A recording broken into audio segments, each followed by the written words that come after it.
마켓이 없다 보니까 플랫폼에 입점하면 마치 내가 브랜드가 됐구나. 인정받는다고 착각하시는 거죠. 그럼 계속 플랫폼에 의존할 건가 우리가? 플랫폼에서 입지를 다지고 플랫폼의 PB처럼 보이면 안 된다. 브랜드는. 어떤 걸 좋아하는지 사람들이 알았다면 자사몰을 정말 잘 갖고 와야 돼요. 비슷한 수준의 사람들이 뭔가 성장을 하게 되면은 하는 업무는 다를 수 있지만 바라보는 뷰는 비슷하다고 하거든요. 우리 회사가 더 성장하기 위해서 내 파트에서 나는 어떤 고민을 할 것인가, 나는 내 파트에서 어떤 고민을 할 것인가, 이렇게 성장이 되는데 고민의 범위나 이런 깊이들이 되게 좁아지더라고요. 오늘도 유용하고 알찬 정보로 여러분들에게 여러 가지 얘기들 나누는 시간 갖도록 하겠습니다. 안녕하세요. 안녕하세요. 네. 오늘 어떤 얘기 나누나요? 대표님의 고객사 대표들과의 상담 시간 보통 몇 시부터 몇 시까지신가요? 제 상담 시간은 퇴근 시간 6시부터 11시까지죠. 저희는 이제 시스템을 준비를 하고 기영 대표님은 고객사 대표님들의 그 멘탈을 케어하시는 역할로 일을 하고 계시는데 이런 대표님들이 항상 고민하시는 것들이 있어요. 근데 이런 고민들이 항상 밤에 생각이 막 계속 날 정도로 심각한 고민들, 어떤 게 답인지 모르는 고민들 이런 게 굉장히 많거든요. 그래서 오늘은 저희가 준비한 게 뭐냐면 저희가 대표님들한테 받는 여러 가지 질문들, 특히나 정답을 정확히 알기 어려운 이런 고민들을 저희한테 논의하시는 것들을 모아서 그 중에 좀 정리를 해봐서 한 6가지 정도 주제로 오늘 말씀드릴까 합니다. 그러면 첫 번째가 직원이겠네요. 사실 이게 정답이 있다기보다는 대표님의 마음속에 이미 지금 결정이 어느 정도 내려진 상태에서 저희한테 그게 맞는지 안 맞는지 확인하는 거이기도 해요. 오늘 한번 얘기 들어보시고 대표님이 실질적으로 그런 질문들을 많이 경험해 보셨으니까 여러 가지 얘기를 해주시면 좋을 것 같습니다. 이 사연들이 쭉 나와 있네요. 네, 그래서 네. 오늘은 약간 제가 대표인 것처럼 빙의를 해서 약간 사연을 한번 말씀을 드리고 다른 패널분들이 여기에 대해서 이것저것 의견을 주시면 좋을 것 같습니다. 첫 번째 상황입니다. 직원으로 영입한 나의 절친. 회사가 커져도 끝까지 함께 할 수 있을까? 저희가 100개가 넘는 고객사가 있는데 지금 한 115개 정도 되나? 네, 그렇죠. 근데 112개가 똑같은 고민을 저희한테 얘기했죠. 일단 규모가 커지면 이 고민은 반드시 나오는 것 같아요. 그러니까 이 고민을 하신 분들은 안심하셔도 돼요. 성장할 때 나옵니다. 네, 제가 그럼 사연을 한번 읽어보겠습니다. 네. 창업 초기, 평소 가장 믿고 손발이 잘 맞던 절친을 직원으로 영입했습니다. 나는 대표, 친구는 창업 멤버로서 밤낮 없이 뛰어 2년 만에 매출 20억을 달성했습니다. 하지만 회사가 더 크게 스케일업해야 하는 이 시점에 친구의 실무 역량이 성장의 속도를 못 따라오기 시작합니다. 새로 영입한 경력직들마저 창업 멤버인 이 친구 눈치를 보느라 조직 전체 능률이 떨어지고 있는 상황입니다. 어려울 때 함께 해준 의리와 회사의 생존 사이에서 저는 어떤 선택을 해야 할까요? 이게 사연 내용입니다. 가슴 아프죠? 성장을 한다는 신호이기도 해요. 어떻게 보면 이게 우리가 성장을 하고 있구나. 그리고 대표들은 참 특이하게도 회사가 성장하는 만큼 대표자도 계속 성장하고 있어요.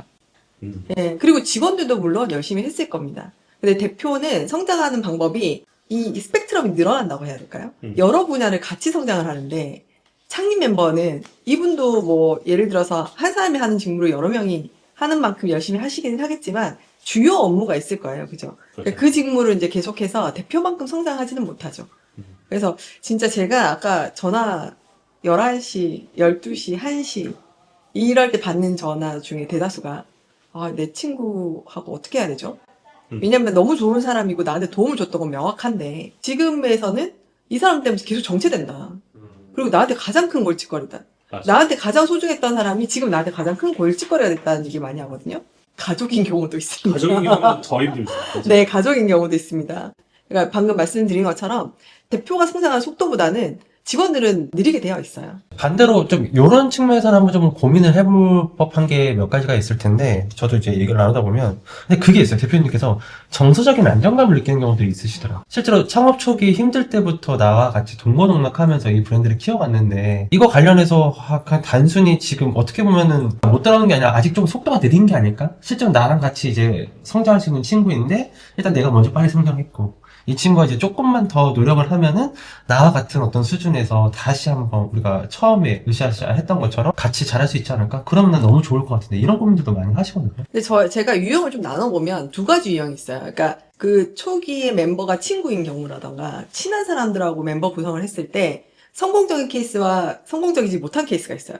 근데 성공적인 케이스는 뭐냐? 적어도 이 업무를 아는 사람하고 시작하는 거예요.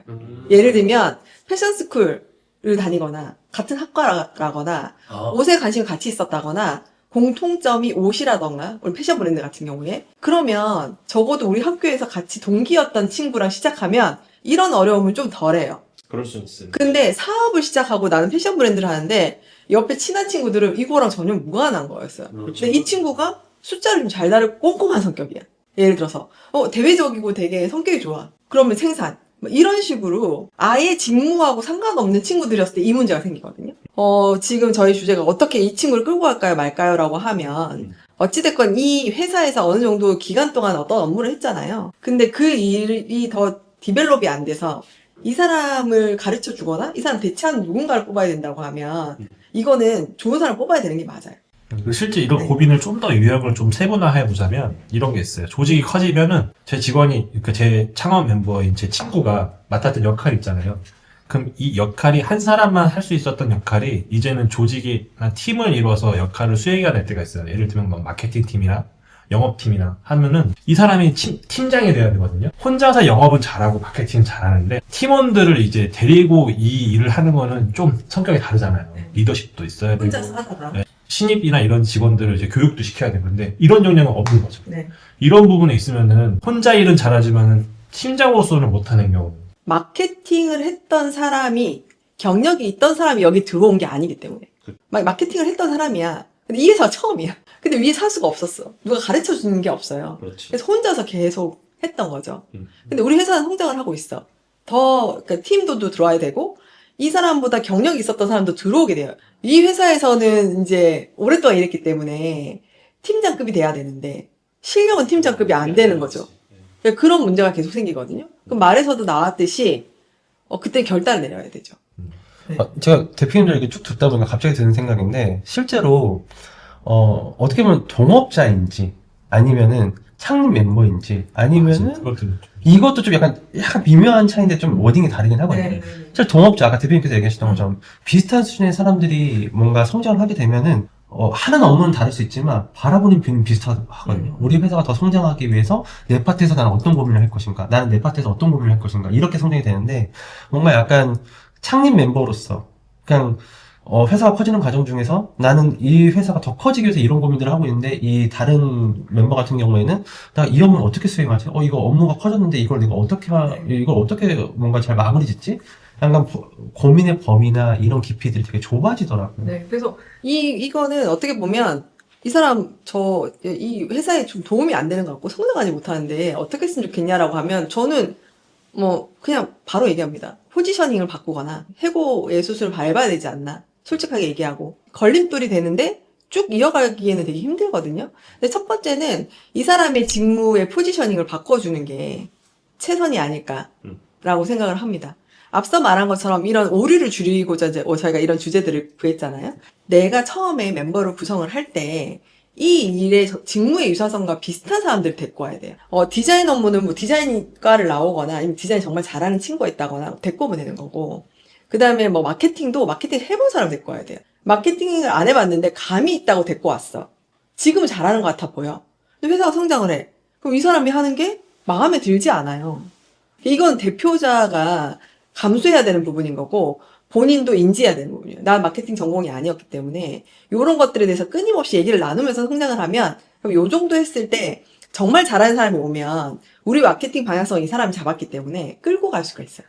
이제 실질적으로 어떤 대표님들은 그런 거 생각 못 하고 이미 시간이 지나와 버린 거예요. 네. 마음이 맞는 친구가 그냥 같이 일하는 기준이어서 그렇게 시작한 친구들이 있을 때 잘할 것 같아서죠. 그러니까 그렇죠. 잘할 것 같아서 뽑았지만 잘 못할 수도 있잖아요.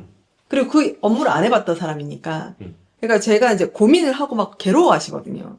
자기가 배신을 하는 것 같고 근데 그게 아니라 이 업무 이 법인도 회사도 대표 건 아니잖아요. 그러니까 모든 사람들이 같이 일구어서 가는 거라서 내가 마음 같아선 같이 가고 싶죠. 근데 주변이 피해를 봐요. 이 사람 때문에. 근데 내가 좋아서 계속 끌고 가는 거죠. 어떤 직무를 해보고 싶냐. 예를 들면 여기는 전문가 와야 되지 않을까라는 얘기를 먼저 해보십사라고 얘기해요. 근데 이제 문제는 말이 안 통했을 때. 대표이사인 나한테는 굉장히 소중하고 필요한 사람인 거는 여전히 맞지만, 내가 아닌 회사의 입장에서 너가 필요한 역할을 하고 있는지, 앞으로 더 성장할 수 있는지를 스스로 돌아보길 바란다라고 의사를 표현을 하시고, 대표자로서는 내가 할 수 있는 모든 거를 좀 도와주겠다.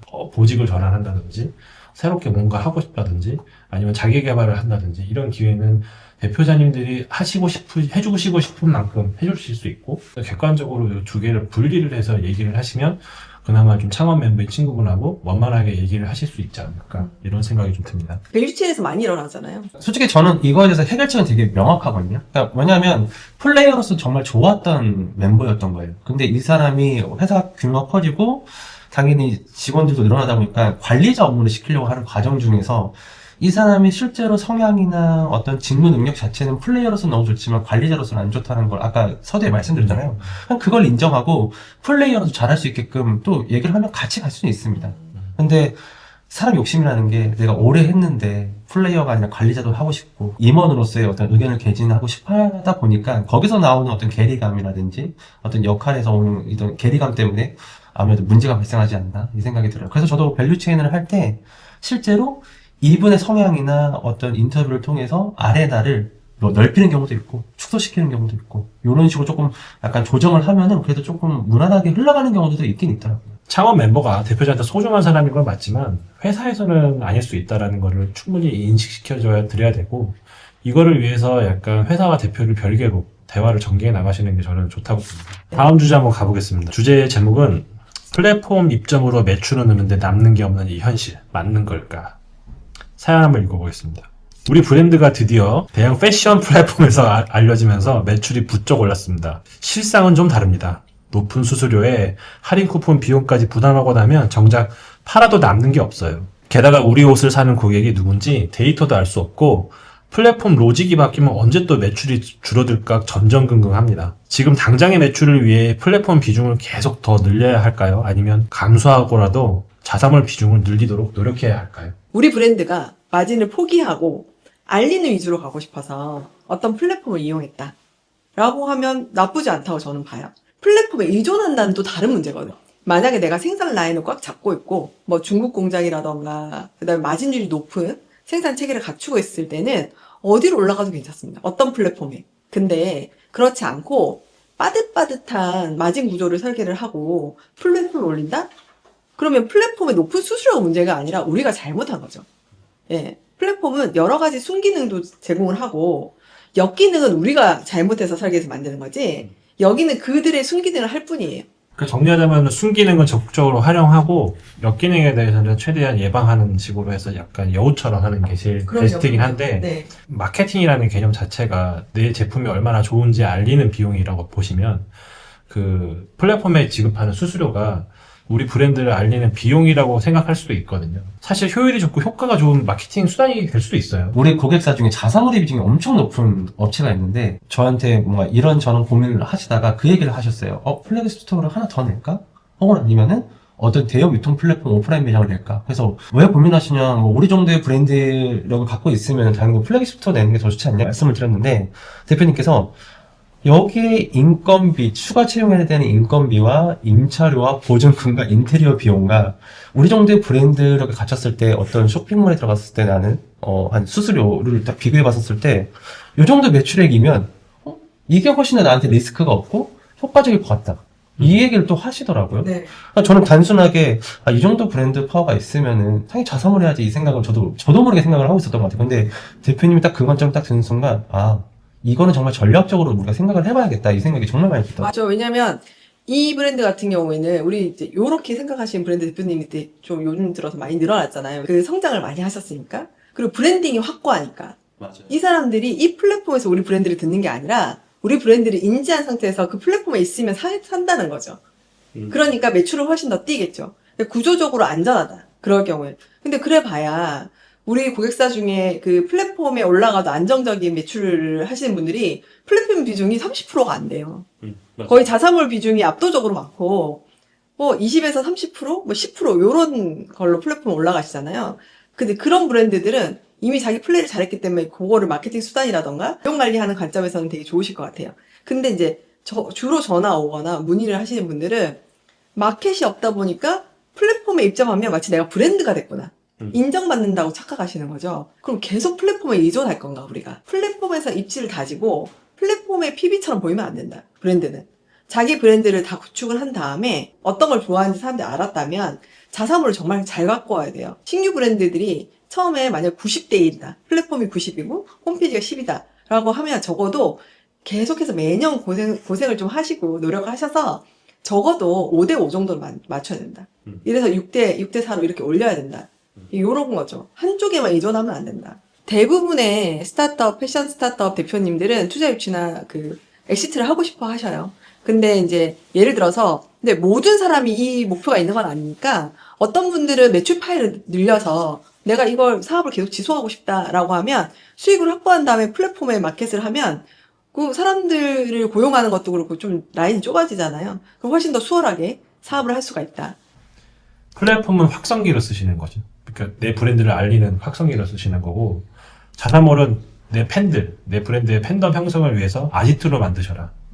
이렇게 말씀을 드리고 싶고, 이거를 두 가지 전략을 동시에 쓰는 약간 지혜로운, 궁극적으로는 자사몰을 높이는 게 좀 더 건강한 회사를 만드는 방법입니다. 그리고 최소한 50% 이상 자사몰 비중을 높이는 걸 목표로 네. 여러 가지 전략을 짜시면 될 것 같습니다. 정말로 어떤 시스템을 내가 구축을 해서 내가 대표자 본연의 역할에만 충실할 수 있게끔, 그리고 내가 못하는 역할들을 어떤 시스템을 보완하고 싶을 때, 그때 바로 이런 시대비는 사람들을 채용하면 해결할 수 있는 거거든요. 이렇게 사람을 뽑을 거고 매출이 이렇게 나올 거고 우리나라에서 없는 맥주를 이렇게 제주도에서 시작하고 싶다. 좋은 물로. 이런 계획을 가지고 했답니다. 저는 막 사업을 시작하고 싶고 너무 좋은 아이템이 있는데 투자 유치할 수 없을까요? 라고 얘기를 주시면 꼭 이 말씀을 드려요. 정확하게 준비하고 그 다음 내 계획이나 목표가 뚜렷하다면 이런 식으로도 받을 수 있는 예는 있습니다.